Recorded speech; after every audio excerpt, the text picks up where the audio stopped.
Hello అండి, అందరికీ నమస్తే. ఓడియన్ కిచెన్స్కి స్వాగతం అండి. ఈరోజు వీడియో ఏంటంటే జొన్న ఇడ్లీలు చేస్తున్నానండి. టేస్ట్ అయితే చాలా బాగా వచ్చింది. మీరు కూడా ఒకసారి ఇలా ట్రై చేయండి. ఫస్ట్ అయితే ఒక కప్పు జొన్నలు తీసుకొని నానబెట్టండి. ఆ తర్వాత ఒక కప్పు మినపప్పు కానీ మినపగుండ్లు కానీ తీసుకొని నానబెట్టండి. ఒక కప్పు మినపప్పుకి కప్పున్నర రవ్వ తీసుకున్నానండి. కాబట్టి జొన్నకి మినపప్పుకి కలిపి 3 కప్పులు రవ్వ తీసుకొని నానబెట్టానండి. తర్వాత ఒక బౌల్లో అటుకులు మనం ఒక 1 అవర్ తర్వాత మిక్సీ పడతాం అన్నప్పుడు కూడా నానపెట్టుకోవచ్చు. అలాగే ఒక స్పూన్ మెంతులు కూడా వేసుకొని నానపెట్టేసేయండి. ఇవి కంపల్సరీ 6 to 8 అవర్స్ అయితే నానాలండి. ఒకసారి కడిగి నానపెట్టేసిన తర్వాత ఒక 8 అవర్స్ తర్వాత మిక్సీ పట్టేసేయండి. ఈ జొన్నల్ని సపరేట్ మిక్సీ పట్టాలండి. మినపప్పును కూడా సపరేట్గానే మిక్సీ పట్టాలి. ఎందుకంటే జొన్నలు కొంచెం ఎక్కువసేపు తొందరగా మెదగవండి. కాబట్టి సపరేట్గానే మిక్సీ పట్టేసుకోవాలి. ఇలా తర్వాత అటుకులు కూడా వేసుకొని మిక్సీ పట్టేసుకోండి. మిక్సీ పట్టేసుకుని ఒక బౌల్లో వేసుకోండి ఈ పిండిని. ఆ తర్వాత మనం నానబెట్టుకున్నాం కదా రవ్వ, మార్నింగే నానబెట్టేసేయాలండి. లేకపోతే ఒక 2-3 అవర్స్ ముందు కూడా నానబెట్టుకోవచ్చు రవ్వని.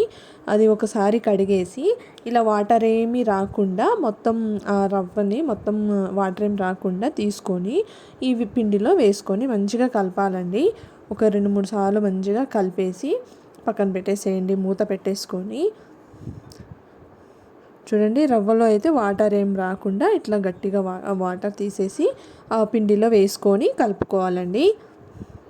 అది మంచిగా మొత్తం నైట్ మొత్తం బయటనే ఉంచేస్తే మంచిగా ఫర్మెంటేషన్ అయిపోతుంది. అది మంచిగా పులిసిన తర్వాత మనం ఇడ్లీలు కూడా వేసుకోవడానికి బాగుంటుంది. టేస్ట్ కూడా బాగా వస్తుంది అట్లా పులిసిన పిండితో వేసుకుంటే. చూడండి, అట్లా 2-3 సార్లు మంచిగా కలిపి మూత పెట్టేసేయండి. చూడండి, మార్నింగ్కి పిండి ఎట్లా ఫర్మెంటేషన్ అయిపోయిందో చూడండి. మంచిగా పులిసిపోయిందండి. పులిసింది పిండి అయితే చూడండి. ఇప్పుడు మంచిగా ఒక 2-3 సార్లు ఒక గరిటె తీసుకొని కలపాలండి. ఇప్పుడు ఒక గిన్నెలో కొంచెం పిండి తీసుకొని కొంచెం ఉప్పు కొంచెం వాటర్ వేసుకొని ఇడ్లీలు వేసుకునేలాగా కొంచెం బ్యాటర్ని కలుపుకొని పక్కన పెట్టేసుకోండి. ఇప్పుడు ఇడ్లీ పాత్ర తీసుకొని ఆ ప్లేట్లో కొంచెం నెయ్యి కానీ ఆయిల్ కానీ రాసుకోండి.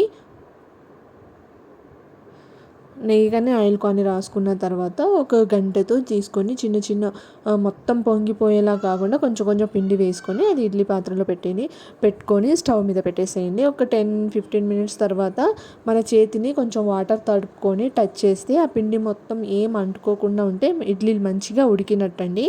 అప్పుడు స్టవ్ ఆపేసి ఆ ప్లేట్లు తీసుకొని బయట పెట్టేసేయండి. ఆ ఆవిరి మొత్తం పోయిన తర్వాత మనకి ఇడ్లీలు అనేవి ఈజీగా వచ్చేస్తాయి.